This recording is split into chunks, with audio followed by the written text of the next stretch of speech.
कुछ लोग कहते हैं कि बहुएं बुरी होती है, तो क्यों होती है बहुएं बुरी? आपका जो उसके प्रति व्यवहार होता है ना, वो व्यवहार ही आपके प्रति उसे बुरा बनने पर मजबूर करता है और सच में एक दिन वो आपके व्यवहार के कारण बुरी बन जाती है। जैसे कि उसके हर एक काम में उसकी कमी निकालना, आस पड़ोस वालों के सामने उसकी बुराई करना, पड़ोस की बहू से उसकी तुलना करना और अपनी विवाहित बेटी के सामने उसकी बुराई करना, उसको नीचा दिखाना, उसके मायके वालों पे हमेशा ताने कसना। और जहां आप पूरा परिवार बैठकर कोई बात कर रहे होते हैं घर की या फिर कोई फैसला ले रहे होते हैं, तो वहां आपकी बहू आ जाती है, तो या तो आप अचानक से चुप हो जाते हैं या फिर बात को ही पलट देते हैं। तो क्यों? बहू बनाकर आप ही तो उसे अपने घर में लाए हो ना, तो क्या फिर आपकी बहू को आपके घर की बातें सुनने का, समझने का या आपके घर के फैसलों में अपनी राय रखने का उसका अधिकार नहीं है क्या?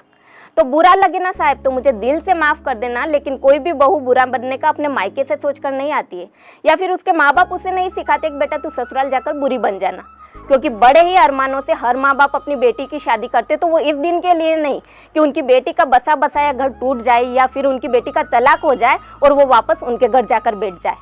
तो आपसे छोटी सी विनती है साहब कि आप अपनी बहू को अपने घर की बेटी समझो या ना समझो, लेकिन उसे आप अपने घर की दिल से बहू ही समझ लोगे ना, तो यही उसके लिए काफ़ी है।